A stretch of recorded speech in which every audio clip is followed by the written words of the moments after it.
Magandang umaga, ngayon po ay araw ng Martes, October 24, 2023. Update po muli sa lagay ng panahon.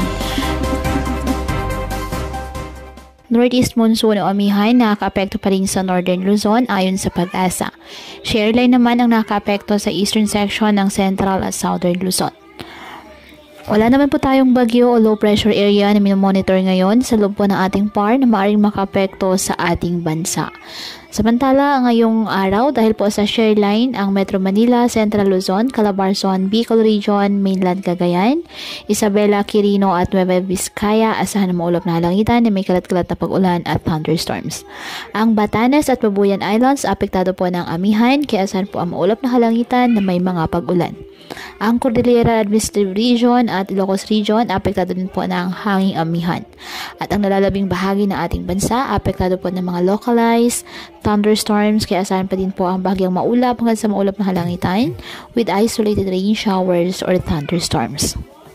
Kaya patuloy po na pinag-iingat ang ating mga kababayan sa banta po ng mga pagbaha or landslide, lalo na kapag may malalakas na ulan, at ugaliin po na magdala palagi ng payong o kahit anong panangga sa ulan kapag lalabas ng ating mga tahanan. At yan po muna ang update sa lagay ng panahon ngayong araw. Muli patuloy po tayo na mag-ingat at palaging tandaan, God loves you. Stay safe and God bless.